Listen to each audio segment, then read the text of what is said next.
வணக்கம் வாசகர்களே. இன்று நாம் கேட்கப் போகும் கதை சுந்தர ராமசாமி அவர்கள் எழுதிய பள்ளம் என்ற சிறுகதை.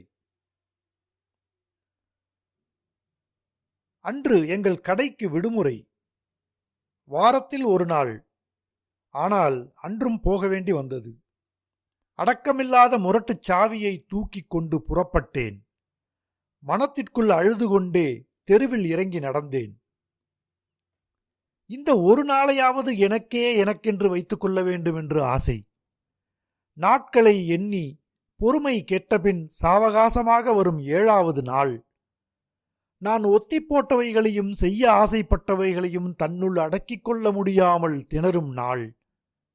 மொட்டை மாடி பந்தலின் சாய்ப்பில் வெறும் தரையில் எதுவும் செய்யாமல் எதுவும் செய்ய இல்லை என்ற சந்தோஷத்துடன் வானத்தை பார்த்தபடி மனோராஜ்யத்தில் மிதப்பது. வேலை அல்லது அப்பா அல்லது வாடிக்கை என்னை தீர்மானித்துக் கொண்டிருக்க, தீர்மானமே அற்ற சுதந்திரத்தில் திளைக்க ஒரு நாள். பகற்கனவு என்கிறார்கள். ஆனால் ஆசைகள் லட்சியங்கள் அங்குதானே வர்ண சித்திரங்களாக மிளிர்கின்றன. அதுவும் வேண்டாம் என்றால் எப்படி? மொட்டை மாடி வெறுந்தரையில் கிடந்து வானத்தை பார்க்க ஆரம்பிக்கிறேன்.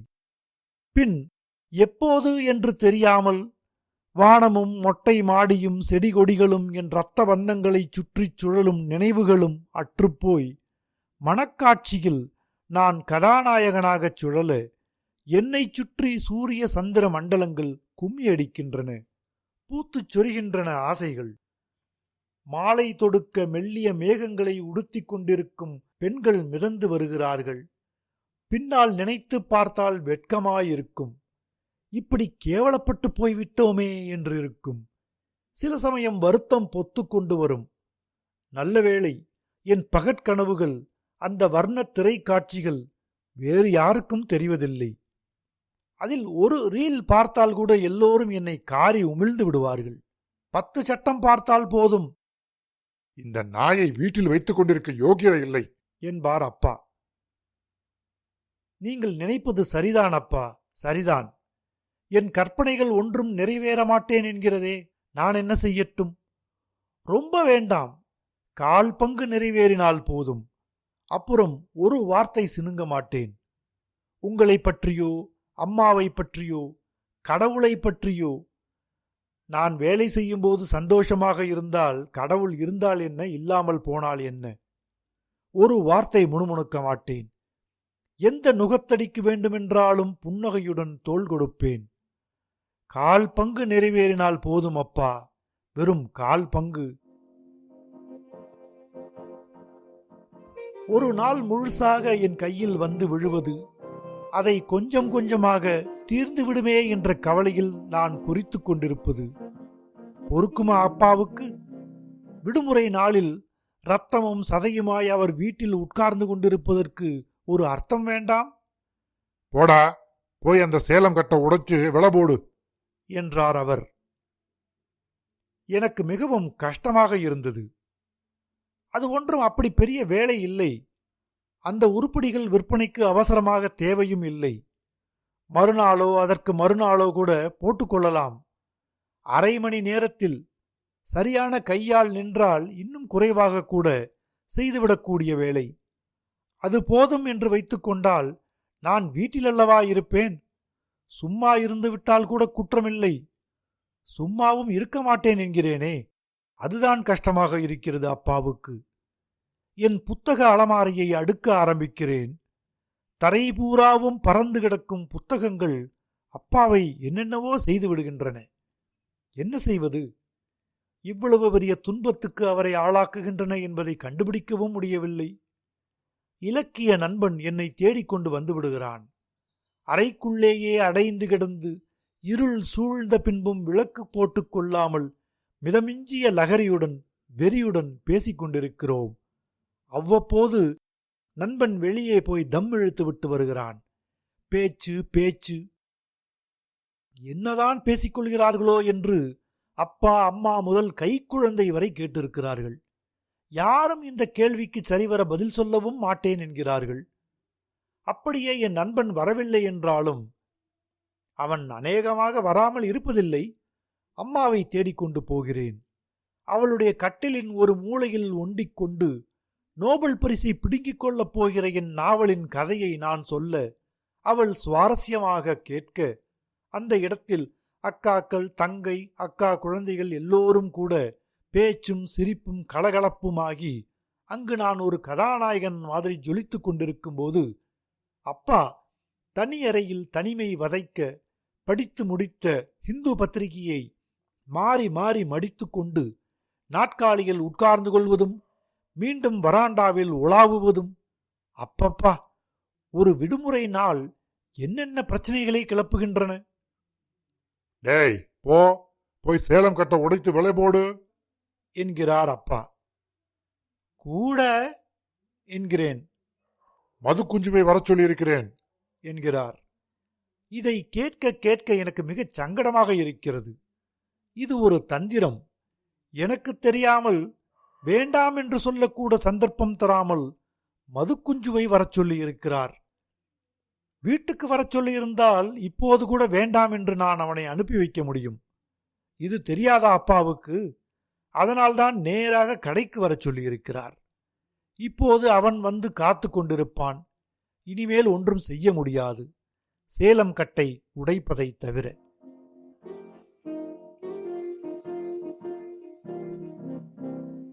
தெருவழியே உடம்பையும் சாவியையும் தூக்கிக் கொண்டு மனத்திற்குள் அழுது கொண்டு என் வாழ்க்கையை உருவாக்கிக் கொள்ளத் தெரியாத என்னையே நிந்தித்துக் கொண்டு என்னை இப்படி தொடர்ந்து சங்கடப்படுத்தும் யாரென்று தெரியாத எதிரியை சபித்துக்கொண்டு போனேன். வெளிப்பிரஜை ரொம்பவும் மங்கிப் போனதில் மற்றொரு அசையும் பொருளில் என் உடல் ஏறி உட்கார்ந்து கொண்ட மாதிரி நகர்ந்து கொண்டிருந்தேன். ஒரு கல் தூணை காலால் உதைத்து எலும்பை முறித்து கொண்டு விழுந்து கிடக்க வேண்டும் போலிருந்தது. வெள்ளிக்கிழமைகளில்தான் புதுப்படங்கள் போடுகிறார்கள். 13 கொட்டகைகளிலும் புதுப்படங்கள். காலை 9 மணிக்கு களை கட்டியாயிற்று. பெண்களையும் குழந்தைகளையும் தெருவில் வாரி கொட்டியாயிற்று. இடுப்பு குழந்தைகளுடன் விரைகிறார்கள். இவர்கள் உடம்பில் இந்த நேரங்களில் ஏறும் விறுவிறுப்பை பார்த்தால் வருடக்கணக்கில் சிறையிலிருந்து விட்டு விடுதலை பெற்று வரும் கணவன்மார்களை கொட்டகைகளில் சந்திக்கப் போவது மாதிரிதான் இருக்கிறது. வெளியே காட்டிக்கொள்ள முடியாத நாணத்தால் அமுக்கப்படும் சந்தோஷத்தில்தான் முகத்தில் இந்த போலி கடுகடுப்பு ஏற முடியும். இந்த 9 மணிக்கு தங்கள் வேலைகளை பறக்க பறக்க பாதி முடித்தும் போட்டது போட்டபடியும் தெருக்களில் குதித்து விரைகிறார்கள். தெரிந்தவர்களை குறுக்கிட்டு தாண்டும் போது பார்த்தும் சரியாக பார்க்காதது போல் சிரித்து கொண்டு விரைகிறார்கள். வெயில் விலாச ஆரம்பித்து விட்டது. இப்போதே இப்படி அடித்தால் நண்பகலுக்கு அதன் கை சரக்கை நினைத்து பார்க்க முடியவில்லை. கழுத்துக்களிலும் கன்னங்களிலும் வியர்வை வழிந்து கொண்டிருக்கிறது. குங்குமப் பொட்டுகளின் ஓரங்கள் கலங்கிவிட்டன. இடுப்பு குழந்தைகளின் தலைகள் பெண்களின் அவசர உடல் அசைவுகளில் குரங்காட்டம் ஆட நெற்றி பொட்டுகளிலும் தாடைகளிலும் வியர்வை வழிகிறது. குழந்தைகளின் முகங்கள் ரொம்பவும் வாடிவிட்டன. பெண்கள் தங்கள் இயற்கையான வேகத்தில் நகராதது மாதிரியும் உருத்தெரியாத ஒரு லகரியை கடை வாயில் ஒதுக்கிக் கொண்டு அதிலிருந்து ஊறும் ஒரு ரசத்தை விழுங்கி தங்கள் நாளங்களில் பரப்பிக் கொள்வதால்தான் இவர்களால் இத்தனை அமானுஷ்ய வேகம் கொள்ள முடிந்திருக்கிறது என்றும் தோன்றுகிறது. அவர்கள் மூளையில் ஊறப்போகும் இன்ப உணர்வுகளுக்கு பாஷை இல்லை. நானும் சிறுவயதிலிருந்தே இவர்களை பார்த்து கொண்டிருக்கிறேன். இவர்கள் எல்லோரையும் எனக்கு தெரியும். அவர்களுக்கு என்னை தெரியாவிட்டாலும் காலத்தாலும் நாகரிகங்களாலும் நான் அறியாது அவர்கள் மீது சரியும் கஷ்டங்களாலும் சில சமயம் சந்தோஷங்களாலும் இவர்கள் அடையும் மாற்றங்களை நான் மிக உன்னிப்பாக மிகுந்த ஆசையுடன் கவனித்து வந்திருக்கிறேன். நான் சிறு பையனாக இருக்கும்போது வெள்ளிக்கிழமைகளின் மகோன்னத காலை காட்சிகளுக்கு தங்கள் தாயார்களின் அவசரத்துக்கு ஈடுகொடுக்க பதறிக்கொண்டு பாவாடையை சுருக்கிக் கொண்டு ஓடிய குட்டிகள் வயிற்றுக் குழந்தையுடன் இடுப்பு குழந்தையுடனும் இப்போது ஓட, அன்று இவர்கள் இருந்தது போலவே இப்போது இருக்கும் இவர்களுடைய குழந்தைகள் இவர்களை எட்ட விரைகின்றன. காலங்கள் எத்தனை வருடங்கள், இன்னும் எத்தனை வருடங்களுக்கு இவர்கள் இப்படி ஓடிக்கொண்டிருப்பார்களோ? வித்தியாசத்திற்காக வேண்டுமென்றே பாதையை மாற்றுகிறேன். ரொம்பவும் சுற்று இது.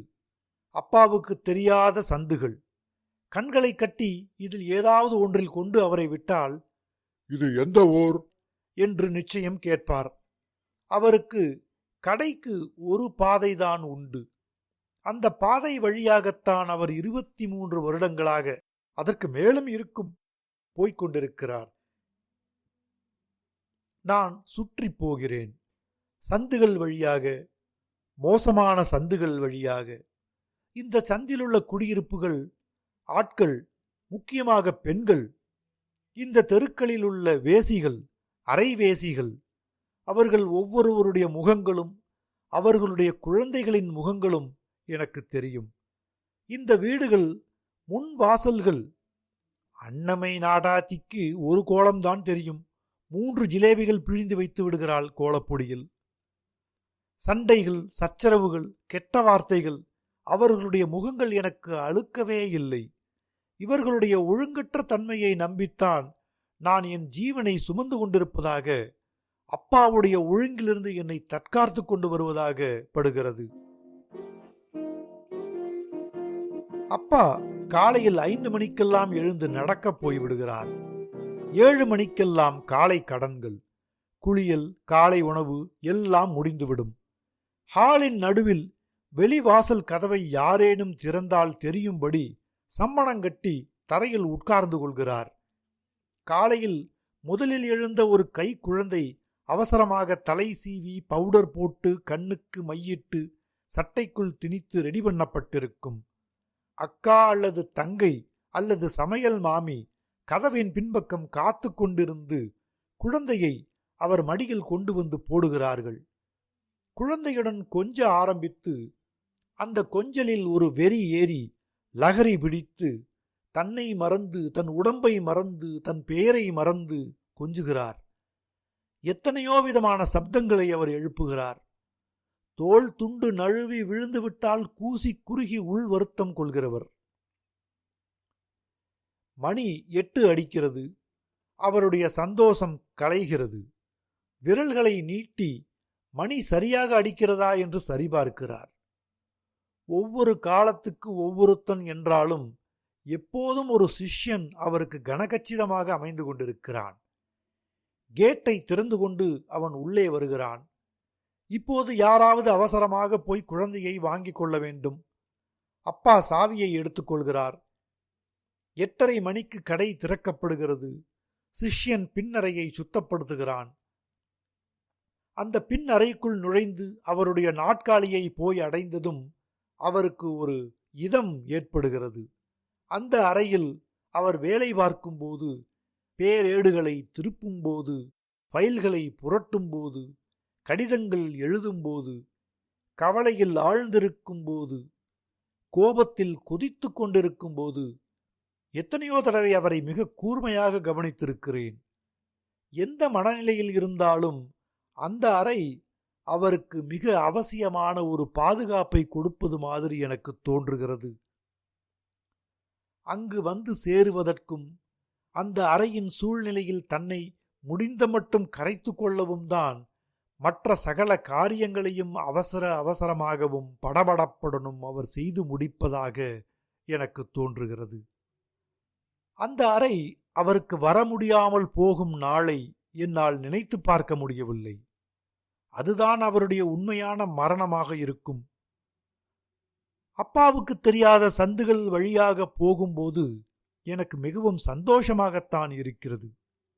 இங்கிருந்துதான், இதுபோன்ற சந்துகளிலிருந்துதான் பெண்கள் ஒழுக ஆரம்பிக்கிறார்கள். ஒழுகி தெருமுனைகளை தாண்டி வேறு பலரையும் சேர்த்து கொண்டு வீங்கி ரஸ்தாக்களில் வழிந்து கட்டியும் தட்டியும் திராவகத் தன்மையுடனும் சேரும் குழம்புமாக இரு கரைகளையும் பிடுங்கிக் கொண்டு ஓடும் பிரவாகம் போல அவர்கள் விரைகிறார்கள். இந்த சந்தின் கடைசியில்தான் ரஸ்தாவை பார்க்க தாலுகா ஆபீஸின் பழைய கட்டிடம் இருக்கிறது. இந்த கட்டிடத்தின் வினோதமான தன்மையை வார்த்தைகளில் விவரிப்பது கடினம். அவ்வளவு விசித்திரமானது. பொறியியல் கணக்குப்படி இந்த கட்டிடம் 19ஆம் நூற்றாண்டின் பின்பாதியில் தேசிக விநாயகம் பிள்ளை கைக்குழந்தையாக இருந்தபோது சரிந்து விழுந்திருக்க வேண்டும். சுவாச கோஷங்கள் முற்றிலும் பழுதாகிவிட்ட ஒரு காச நோயாளி வேப்பமரத்தடியில் தலை சாய்ந்து கிடப்பதான சித்திரமே இந்த கட்டிடத்தை பார்க்கும்போது ஏற்படுகிறது. இந்த கட்டிடத்தில்தான் அந்த காலத்தில் அபின் கொடுப்பார்கள். ஒவ்வொரு மலையாள மாதத்திலும் முதல் சனிக்கிழமை பிற்பகல் 3 மணிக்கு. தாலுகா ஆபீஸின் வெளிச்சுவரின் உட்பக்கம் போதிய உயரம் கொண்டது. வெளிப்பக்கமும், அதாவது ரஸ்தாவை பார்க்க இருக்கும் முன்பக்கம் போதிய உயரத்துடன் இருக்கும். இடது பக்கம் மட்டும் வெளிப்பக்கம் ஒரு பெஞ்சு போல் மிகவும் குட்டையாக இருக்கும். பக்கவாட்டு காளிமனை மிகவும் மேட்டுப்பாங்கானது. அபின் வாங்க வருகிறவர்கள் நான் பார்த்த காலங்களில் அநேகமாக பஞ்சடைந்த கிழவர்கள் எல்லோரும் ரஸ்தாவிலிருந்து செம்மண் ஓடையில் இறங்கி கவனமாக கீழே பார்த்து கொண்டே திடலில் ஏறி, எங்கள் ஊரில் உள்ள 3 திறந்தவெளி கக்கூசுகளில் இது மிக உபயோகமானது. காம்பவுண்டு மதிச்சுவர் பெஞ்சில் வரிசையாக கழுகுகள் போல் உட்கார்ந்து கொண்டிருப்பார்கள். தாலுகா ஆபீஸின் பின்னாலுள்ள கக்கூஸ் சுவரில் சாய்ந்தபடி வேப்பமரத்தடி நிழலில் சில பெண்கள், சில கிழவிகள் யாரையும் முகமெடுத்து பார்க்காமல் ஆழ்நிலை தியானத்தில் ஈடுபட்டிருப்பது போல் உட்கார்ந்து கொண்டிருப்பார்கள். நான் ஒரு சைத்திரிகனாக இருந்திருந்தால் இந்த காட்சிகளை பல ஓவியங்களாக சேமித்திருப்பேன். அங்கு வருபவர்களின் முகங்களிலிருந்தும் உடம்பின் ஒவ்வொரு பகுதியிலிருந்தும் அங்கங்களிலும் கசிந்து வராண்டாவின் ஓரங்களிலும் படிகளிலும் வேப்பமரத்தடிகளிலும் வழியும் தள்ளாமையை, இயலாமையை, அனைத்தும் ஒடுங்கிய பின்பும் அபினை நம்பி கொடுக்கில் கொஞ்சம் ஜீவனை வைத்துக் கொண்டிருக்கும் பிடிவாதத்தை, முக்கியமாக பஞ்சடைந்து பீழை சாடி போதையில் மயங்கி மிதக்கும் கண்களையெல்லாம் வரைந்து காட்டியிருப்பேன். கடையை திறந்தேன். கடையின் எதிர்ப்பக்க சற்றே கோணலான சினிமா கொட்டகையின் வாசலிலிருந்து மதுக்குஞ்சு வெளிப்பட்டான். முன்பக்கம் காட்சிக்கு வைத்திருந்த புகைப்படங்களை பார்த்து கொண்டிருந்தான் போலிருக்கிறது. எனக்காக காத்து கொண்டிருந்தது அவனுக்கு அலுப்பை தந்திராது. எனக்காக வர நேர்ந்ததே என்னை பார்த்த பின்புதான் அவன் நினைவில் துளிர்த்திருக்கும். நான் அவசரப்பட்டு வந்து விட்டது போல் அவனுக்கு தோன்றியிருக்கலாம். நான் வந்து சேராத அந்த இடைவெளியை, பள்ளத்தை, பொறுமையின்மையை, எரிச்சலை அந்த புகைப்படங்கள், துடைகள், முளைகள், பிருஷ்டங்கள், முத்தமற்ற தமிழ் முத்தங்கள் அனைத்தும் மிக நன்றாக நிரப்பிக் கொண்டிருந்திருக்க வேண்டும். தகரப்பட்டைகளை வெகு லாகவமாக கிழித்து பண்டிலை புரட்டி உடைக்கிறான் மதுக்குஞ்சு. கைதேர்ந்தவன். எந்த இடத்தில் அடி விழ வேண்டும் என்பது எத்தனை துல்லியமாக அவனுக்கு தெரிகிறது. சற்று முன் காலத்திற்கும் அசைந்து கொடுக்காது என்ற எண்ணத்தை ஏற்படுத்திய பண்டில் இப்போது பரிதாபமாக சிதறி கிடக்கிறது. நான் பட்டியலையும் கணக்கு பார்க்க ஒரு பக்கம் எழுதாத தாள்களையும் எடுத்து வைத்துக் கொண்டேன். அவன் ஊசி, நூல், விலைச்சீட்டு முதலியவற்றை எடுத்துக்கொண்டு வந்தான்.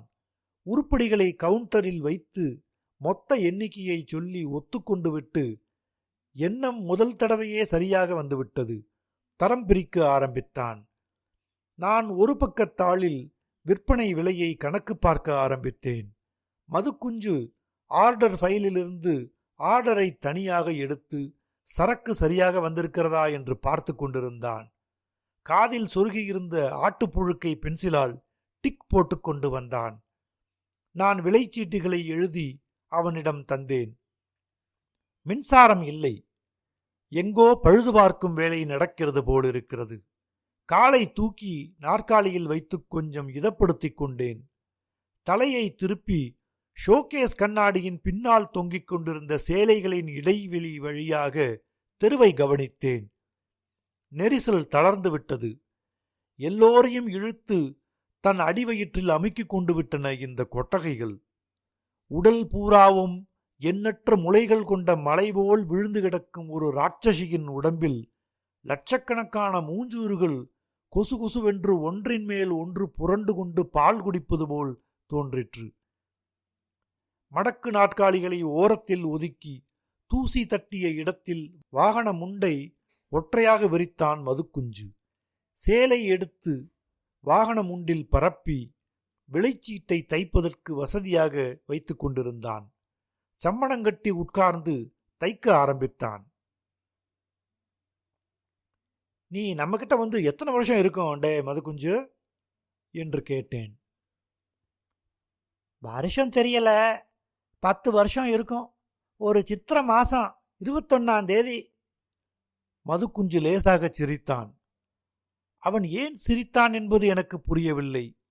அவனே சொன்னான், அன்னைக்கு தான் பெரியசாமிக்கு பிறந்த நாள். வீட்டில இருந்து கடைப்பிள்ளைகளுக்கு பாயாசம் வந்தது. நான் காலையில வந்தேன். ராகு காலம் போயிட்டு 10:30 மணி தாண்டி வான்னு பெரியசாமி சொன்னான். நான் வந்து பாயாசம் குடிச்சேன். அவன் சொன்ன விஷயங்கள் எல்லாம் சரிதான்.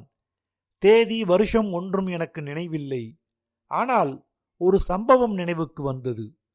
எல்லோரும் சேர்ந்து உட்கார்ந்து சாப்பிட்டுக் கொண்டிருந்தோம். அப்பா சொன்னார், இன்னைக்கு ஒரு சின்ன பையல வேலைக்கு எடுத்தேன். என்னடா பேர்னு கேட்டேன். முருகன்னு சொன்னான். ஏற்கனவே 2 முருகன் இருந்துட்டு இவனை கூப்பிட்டா அவன் வர்றதும், அவனை கூப்பிட்டா இவன் வர்றதும், 2 பேருமே தன்னை இல்லைன்னு வராம இருக்கிறதும் போறாதா, நீ வேறையான்னு கேட்டேன். அப்போதான் இசைக்கு மில் பெயில உடைச்சு மதுக்குஞ்சு 7 பீஸ்னு ஒத்துண்டான். இந்த பயலுக்கு நம்ம கடையில மதுக்குஞ்சுன்னு பேர் அப்படின்னு. அப்பா தனக்குத்தானே சிரித்து கொண்டது இப்போதும் என் மனதில் தெரிகிறது. மதுக்குஞ்சுவா, பெயர் ரொம்ப ஜோரா இருக்கப்பா என்று நாங்கள் சொன்னோம். அப்படின்னா அந்த பெயரை எனக்கு ஏன் வைக்கல என்று கேட்டான் என் மூத்த அக்காளின் சின்ன பிள்ளை. எல்லோரும் சிரித்தோம். இந்த ஞாபகங்கள் மனத்தில் ஓடவே மதுக்குஞ்சுவை பற்றி அப்பா சொல்லியிருந்த மற்றொரு விஷயம் என் மனதில் ஓடிற்று. ரொம்பவும் அதிர்ச்சி தரும் வித்தியாசமான விஷயம் என்பதாலேயே என் மனத்தில் பதிந்து போயிருந்தது. இப்போது அந்த விஷயத்தை மதுக்குஞ்சுவிடம் கேட்கலாமா? அப்படி கேட்பது அவன் மனத்தை சங்கடப்படுத்துமா? எப்படி ஆரம்பிப்பது? நான் அப்பா சொல்லியிருந்த விஷயத்தை பூசி மெழுகி சொல்ல ஆரம்பித்தேன். சாமி சொன்னது சரிதான். என் வலது கண் எங்க அம்மாவோடதுதான் என்றான் மதுக்குஞ்சு. இப்படி சொல்றான் அந்த பயல். அதுக்கு மேல எப்படி கேட்கறது? அதுக்கு மேல எப்படி கேட்கறது என்று அப்பா திரும்ப திரும்ப கேட்டது என் நினைவுக்கு வந்தது. கேட்கக்கூடிய விஷயம் இல்லைதான். இருந்தாலும் இந்த மாதிரி விஷயங்களை தெரிந்து கொள்ளத்தானே மனம் துடிக்கிறது. என்ன மதுக்குஞ்சு, ஏதேனும் விபத்தா என்று கேட்டேன். சின்ன வயசுல நடந்தது. கிராமத்துல சொல்ல கேள்விதான். எங்க அம்மா ஒரு சினிமா பைத்தியம். ஆத்து மணல்ல உட்கார்ந்து சினிமா பார்த்துக்கிட்டு இருக்கா. நான் மடியில படுத்து கிடக்கேன். கீழே கிடக்கிற கூழாங்கல்ல எடுத்து வாயில போட்டுக்கிறதும் அவ விரல போட்டு நோண்டி எடுக்கிறதுமா இருந்திருக்கு. ஒரு தபா கண்ணை நோண்டிட்டா தெரியாம அப்படின்னு சொல்றாங்க என்றான். மதுக்குஞ்சு மிகவும் அமைதியாக முகத்தை வைத்துக் கொண்டிருந்தான். இருந்தாலும் முகம் உறைந்து போனது போல் இருந்தது. அவன் மனத்தில் ஓடும் எண்ணங்களை அனுமானிக்க தெரியாமல் குழம்பிக் கொண்டிருந்தேன். சிலவங்க சொல்றாங்க அவங்க உடனே செத்து போயிட்டாங்கன்னு சொல்றாங்க. சிலவங்க சொல்றாங்க நானுக்கிட்டாங்கன்னு. அன்னைக்கே அவங்க கண்ணை நோண்டி எனக்கு வச்சுட்டாங்களாம் ஆஸ்பத்திரியில என்றான் மதுக்குஞ்சு. உனக்கு ஏதாவது கஷ்டம் இருக்கா அதனால என்று கேட்டேன். ஒண்ணுமில்ல, ஆனா பார்வை இல்ல, பள்ளம்தான் ரொம்பிச்சு என்றான் அவன். போன் மணி அடித்தது. ரிசீவரை காதில் வைத்துக் கொண்டேன். அப்பாதான். வேலை முடிஞ்சுதா? என்ன சேர்த்து போட்ட?